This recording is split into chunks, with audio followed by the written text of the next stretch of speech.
Tanzania. It was carried by the mother. I don't know who my great-grandfather is.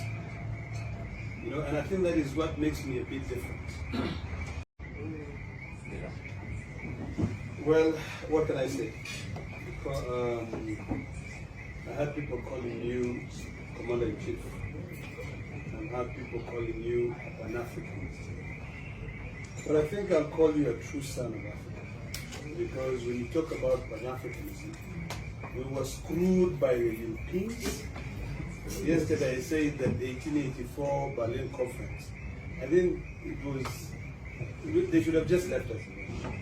Because truth be told, we are uncouth and we are uncivilized. Yeah. Because we let our own greed dictate the future. When my brother PLO told me that you're here, in fact today I was supposed to come, I saw the invitation quite late. I said, you know what, I must come. And I must come here because I've heard you speak and you speak your mind. And you influence so many of us. And some of us speak our mind. And we don't give a hoot in hell of who is there, what they think of us. We say what is in our hearts. But truth be told, we're inspired by those leaders who came before us, who were there in other countries, so that we can be able to make a difference in this world. I come from the people who have been terrorized, stigmatized, extremely trenches for many years, even until today. These guys here in their government, they are still terrorizing us. And if you ask them why, they'll tell you because last time when you were in power, you terrorized us. Indigenous people are seen as strangers in their own land. And sometimes when you go at it head on, you end up suffering. But we must tell them, just like we normally say, the majority will always have their way, but the minority will have their say. The Maasai people who I come from, who I'm a proud son of. And my story is very interesting because my grandfather migrated from Tanzania. He was carried by the mother. I don't know who my great-grandfather is. And I think that is what makes me a bit different.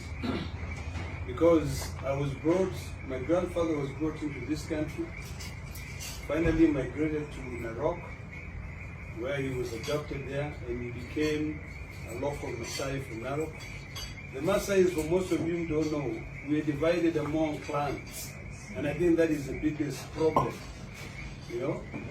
that is destroying our independence and our civility. I come from a very small clan, but God has given me faith. My clan, we are only 4,000, so 4,000. But I'm leading 1.5 million people who, the other clan, who have got about 400,000 votes collectively because they saw wisdom. And when I watch you, there are only two people that I spend my time watching from the African, actually three from the African continent. One of them was my friend, the late Jerry Rawlings, because I knew him very well. Number two is this, I still call him a young man because he's young at heart. He's completely unorthodox sometimes, but a fine gentleman. I've traveled with PLO for a long time. When I went with him, with Don, to Ghana, when we entered in fact, they even almost forgot to stamp our passports because of how much we were singing praise of him being a Pan-African. And that person, apart from Mandela, is of course, during this period of time, is you. Because you speak your heart, you say what ails us. I went to South Africa to buy my car. And in fact, I brought here. And I drove from South Africa all the way to Nairobi. And when I was there, I spent my time to listen, to understand the culture. You see, we have a big problem in Africa. We have a very big problem. We have a big problem in Kenya here today because every regime that comes in power they think about just how to line their pockets. You know, they don't care about future generations. They don't. Julius, they don't give a hoot in hell. I'll tell you that. They only care about, like Don here, he probably would care, and I'm just using Don as an example. he would care about is it how much is it now? 20 million car?